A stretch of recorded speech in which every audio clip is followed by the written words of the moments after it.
Chapter 24. Miss Stacy and her pupils get up a concert. It was October again when Anne was ready to go back to school. A glorious October, all red and gold, with mellow mornings when the valleys were filled with delicate mists, as if the spirit of autumn had poured them in for the sun to drain. Amethyst, pearl, silver, rose, and smoke blue.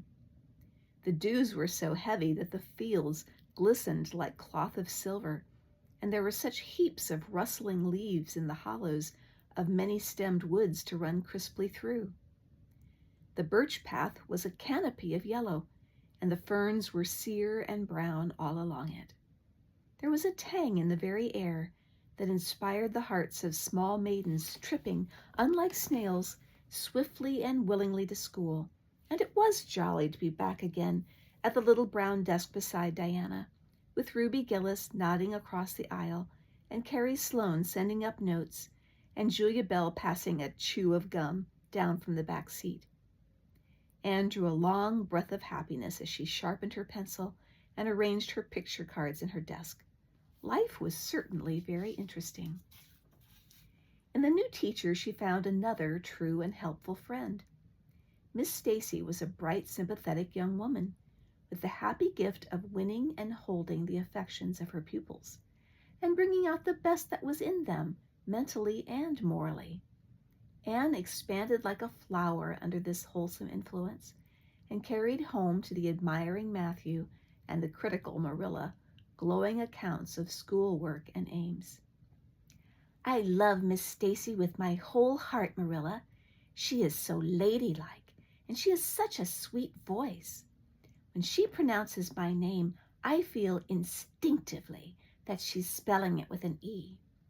We had recitations this afternoon. I just wish you could have been there to hear me recite Mary Queen of Scots. I just put my whole soul into it. Ruby Gillis told me coming home that the way I said the line, 'Now for my father's arms,' she said, 'my woman's heart farewell,' just made her blood run cold." "Well, now, you might recite it for me some of these days, out in the barn," suggested Matthew. "Of course I will," said Anne meditatively, "but I won't be able to do it so well, I know. It won't be so exciting as it is when you have a whole schoolful before you begin hanging breathlessly on your words. I know I won't be able to make your blood run cold." Mrs. Lynde said it made her blood run cold to see the boys climbing to the very tops of those big trees on Bell's Hill after crow's nests last Friday, said Marilla. "I wonder at Miss Stacy for encouraging it." "But we wanted a crow's nest for nature study," explained Anne. "That was our field afternoon." "Field afternoons are splendid, Marilla, and Miss Stacy explains everything so beautifully. We have to write compositions on our field afternoons, and I write the best ones." "It's very vain of you to say so, then. You'd better let your teacher say it." "But she did say it, Marilla, and indeed I'm not vain about it. How can I be when I'm such a dunce at geometry? Although I'm really beginning to see through it a little too. Miss Stacy makes it so clear. Still, I'll never be good at it, and I assure you it is a humbling reflection. But I love writing compositions. Mostly Miss Stacy lets us choose our own subjects, but next week we are to write a composition on some remarkable person. It's hard to choose among so many remarkable people who have lived. Mustn't it be splendid to be remarkable and have compositions written about you after you're dead? Oh, I would dearly love to be remarkable. I think when I grow up, I'll be a trained nurse and go with the Red Crosses to the field of battle as a messenger of mercy. That is, if I don't go out as a foreign missionary. That would be very romantic, but one must be very good to be a missionary, and that would be a stumbling block. We have physical culture exercises every day, too. They make you graceful and promote digestion." "Promote fiddlesticks," said Marilla, who honestly thought it was all nonsense. But all the field afternoons and recitation Fridays and physical culture contortions paled before a project with which Stacy brought forward in November. This was that the scholars of Avonlea School should get up a concert and hold it in the hall on Christmas night for the laudable purpose of helping to pay for a schoolhouse flag. The pupils, one and all, taking graciously to this plan, the preparations for a program were began at once. And of all the excited performers-elect, none was so excited as Anne Shirley, who threw herself into the undertaking, heart and soul, hampered as she was by Marilla's disapproval. Marilla thought it all rank foolishness. It's just filling your heads up with nonsense and taking time that ought to be put on your lessons, she grumbled. I don't approve of children's getting up concerts and racing about to practices. It makes them vain and forward and fond of gadding. But think of the worthy object, pleaded Anne. A flag will cultivate a spirit of patriotism, Marilla. Fudge. There's pleasant little patriotism in the thoughts of any of you. All you want is a good time. Well, when you can combine patriotism and fun, isn't it all right? Of course, it's real nice to be getting up a concert. We're going to have 6 choruses, and Diana is to sing a solo. I'm in 2 dialogues, the Society for the Suppression of Gossip and the Fairy Queen.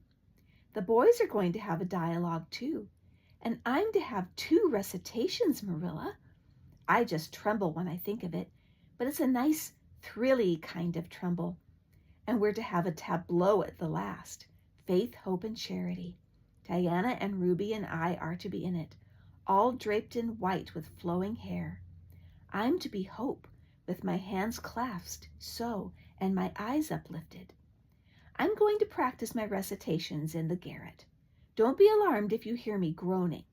I have to groan heart-rendingly in one of them, and it's really hard to get up a good artistic groan. Marilla, Josie Pye is sulky because she didn't get the part she wanted in the dialogue. She wanted to be the Fairy Queen. That would have been ridiculous, for who ever heard of a Fairy Queen as fat as Josie? Fairy Queens must be slender. Jane Andrews is to be the queen, and I am to be one of her maids of honor. Josie says she thinks a red-haired fairy is just as ridiculous as a fat one, but I do not let myself mind what Josie says. I'm to have a wreath of white roses on my hair, and Ruby Gillis is going to lend me her slippers because I haven't any of my own. It's necessary for fairies to have slippers, you know. You couldn't imagine a fairy wearing boots, could you? Especially with copper toes. We're going to decorate the hall with creeping spruce and fir mottos with pink tissue paper roses in them. And we're all to march in 2 by 2 after the audience is seated, while Emma White plays a march on the organ. Oh, Marilla, I know you are not enthusiastic about it as I am, but don't you hope your little Anne will distinguish herself? All I hope is that you'll behave yourself. I'll be heartily glad when all this fuss is over and you'll be able to settle down. You are simply good for nothing just now, with your head stuffed full of dialogues and groans and tableaus. And as for your tongue, it's a marvel it's not clean worn out. Anne sighed and betook herself to the backyard, over which a young new moon was shining through the leafless poplar boughs from an apple-green western sky, and where Matthew was splitting wood. Anne perched herself on a block and talked the concert over with him, sure of an appreciative and sympathetic listener in this instance at least. Well, now I reckon it's going to be a pretty good concert, and I expect you'll do your part fine, he said, smiling down into her eager, vivacious little face.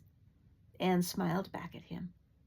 Those two were the best of friends, and Matthew thanked his stars many a time and oft that he had nothing to do with bringing her up. That was Marilla's exclusive duty. If it had been his, he would have been worried over frequent conflicts between inclination and said duty. As it was, he was free to spoil Anne, Marilla's phrasing, as much as he liked. But it was not such a bad arrangement after all, A little appreciation sometimes does quite as much good as all the conscientious bringing up in the world.